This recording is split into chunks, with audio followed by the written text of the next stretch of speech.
Shri K P Naushad Ali 295 എന്ന് പറയുന്ന ആ സീറ്റിലേക്ക്, ആ സീറ്റ് ഷെയറിൽ ഉറച്ചു നിൽക്കുകയാണ് രാഹുൽ ഗാന്ധി. ഇപ്പോൾ തെരഞ്ഞെടുപ്പിന് മുൻപ് അത് പറഞ്ഞാൽ ഒരുപക്ഷെ വോട്ടർമാരുടെ മുറയിൽ ഉയർത്താം, അല്ലെങ്കിൽ നിങ്ങളുടെ പാർട്ടി കേഡറിന്റെ മുറയിൽ ഉയർത്താമെങ്കിൽ ഇവിടെ BJPക്ക് NDA സഖ്യത്തിന് 400-ലധികം സീറ്റ് പ്രവചിക്കുന്ന 400 പാർ എന്ന് പറയുന്ന നരേന്ദ്രമോദിയുടെ അവകാശവാദത്തോട് ഒത്തുനിൽക്കുന്ന ഒന്നിലധികം 3 സർവേകൾ പ്രവചിക്കുമ്പോൾ അതിൻ്റെ ഒരു ശരാശരി 360 ആയി നിൽക്കുമ്പോൾ ഈ 295 എന്ന കണക്ക് ആത്മവിശ്വാസത്തിന്റെ കണക്കാണോ ശ്രീ നൗഷാദ് അലി?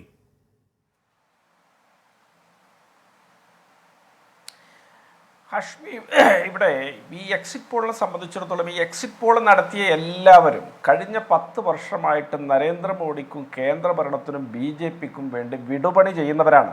അവർക്ക് ഇങ്ങനെയല്ലാതെ ഒരു എക്സിറ്റ് പോൾ നടത്താൻ കഴിയുകയില്ല. പിന്നെ മറ്റൊരു കാര്യം, ഈ BJP എന്നൊരു പാർട്ടി ഭരിക്കുന്ന സംസ്ഥാനങ്ങളാവട്ടെ, ഇനി കേന്ദ്രഭരണമാവട്ടെ, ഭയം വിതച്ചുകൊണ്ടുള്ള ഭരണമാണ് അവർ ഉടനീളം നടത്തുന്നത്. ഏതെങ്കിലും ഒരു വോട്ടർ ഇവരോട് യാഥാർത്ഥ്യം പറയുമോ? എക്സിറ്റ് പോൾ നടത്താൻ വരുന്ന ആളുകളോട് എക്സിറ്റ് പോളുകൾ തന്നെ നമ്മളെ ചരിത്രത്തിലുടനീളം എത്രയോ തവണ തെറ്റിയത് നമ്മുടെ മുമ്പിലുണ്ട്. അത് 2004 തൊട്ട് നിരന്തരം തെറ്റിക്കൊണ്ടിരിക്കുന്നു. ഈ കഴിഞ്ഞ 2023 നിയമസഭാ തെരഞ്ഞെടുപ്പുകളിൽ വരെ മധ്യപ്രദേശിൽ 5 എക്സിറ്റ് പോളുകളിൽ 3 കോൺഗ്രസിന് ഭരണം പ്രവചിച്ചാണ്.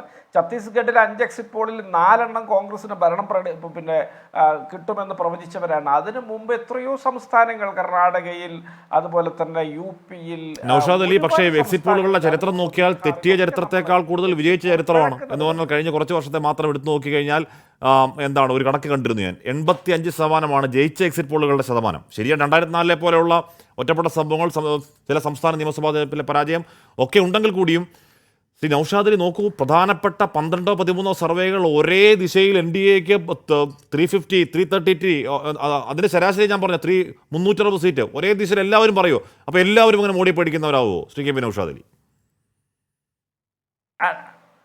അല്ല, അങ്ങനെയല്ല. ഹഷ്മി, ഇവിടെ ഈ പറഞ്ഞ വലിയ കോർപ്പറേറ്റ് നിയന്ത്രിത സ്ഥാപനങ്ങളല്ലാത്ത ആളുകളും ഇവിടെ നിരവധി എക്സിറ്റ് പോളുകൾ നടത്തിയിട്ടുണ്ട്. കർണാടകയിലെ ഈ നാട് TV അടക്കമുള്ള ഒരുപാട് പേരുടെ എക്സിറ്റ് പോളുകളുണ്ട്. ഒരുപാട് സെഫോളജിസ്റ്റുകളുടെ പ്രവചനങ്ങളുണ്ട്. ഈ തെരഞ്ഞെടുപ്പിൻ്റെ കൃത്യമായ നാടിമിടിപ്പുകൾ മനസ്സിലാക്കിയിട്ട് ഇതിനെക്കുറിച്ചൊരു നിഗമനത്തിലെത്തിയ ആളുകൾ ഒരുപാട് കാര്യങ്ങൾ പറയുന്നുണ്ട്. ഇവിടെ CDS സർവേയൊക്കെ കൃത്യമായിട്ട് 5-6% വോട്ടുകൾ BJPയിൽ നിന്ന് മാറിപ്പോകുമെന്ന് സീറ്റുകളുടെ എണ്ണം പറയാതെ നമ്മളോട് പറഞ്ഞു വെച്ചിട്ടുണ്ട്. അങ്ങനെ ഒരുപാട് കണക്കുകളിലാണ് നമുക്ക് അഭയം തേടേണ്ടതെങ്കിൽ അങ്ങനെ ഒരുപാട് കണക്കുകൾ ഞങ്ങൾക്കുണ്ട്. ഞങ്ങൾ എക്സിറ്റ് പോളിനെ കേരളത്തിൽ 3 സീറ്റ് വരെ നൗഷാദ് അലി, ഇവിടെ 295. ഇപ്പൊ ഞാൻ പറയുന്നത് കോൺഗ്രസ് പറയുന്നു മനോവീര്യം കെടുന്നു എന്ന് പറയുന്നു. സ്വാഭാവിക മനോവീര്യം കെടും എന്ന് പറഞ്ഞാൽ ഇത്രയധികം പ്രതിപക്ഷ സഖ്യം അവർക്ക് കഴിയാവുന്നതിന് പരമാവധി ജോലി ചെയ്തിട്ടും ഒരു പ്രയോജനമില്ല. 400-ലധികം സീറ്റുകളിലേക്ക് 200 പോലും കടക്കില്ല എന്നുള്ളതാണെങ്കിൽ സ്വാഭാവികം ആ പ്രവർത്തകർ മനോവീര്യം കെടും. ശ്രീ നൗഷാദ് അലി, എക്സിറ്റ് പോളുകളോടുകൂടി ആ ഷോക്കിനോട് ഒന്ന് മാനസികമായി പൊരുത്തപ്പെടുന്നവർക്ക് വീണ്ടും 295 എന്ന പ്രതീക്ഷ രാഹുൽ ഗാന്ധി കൊടുക്കണോ എന്നാണ് ചോദ്യം.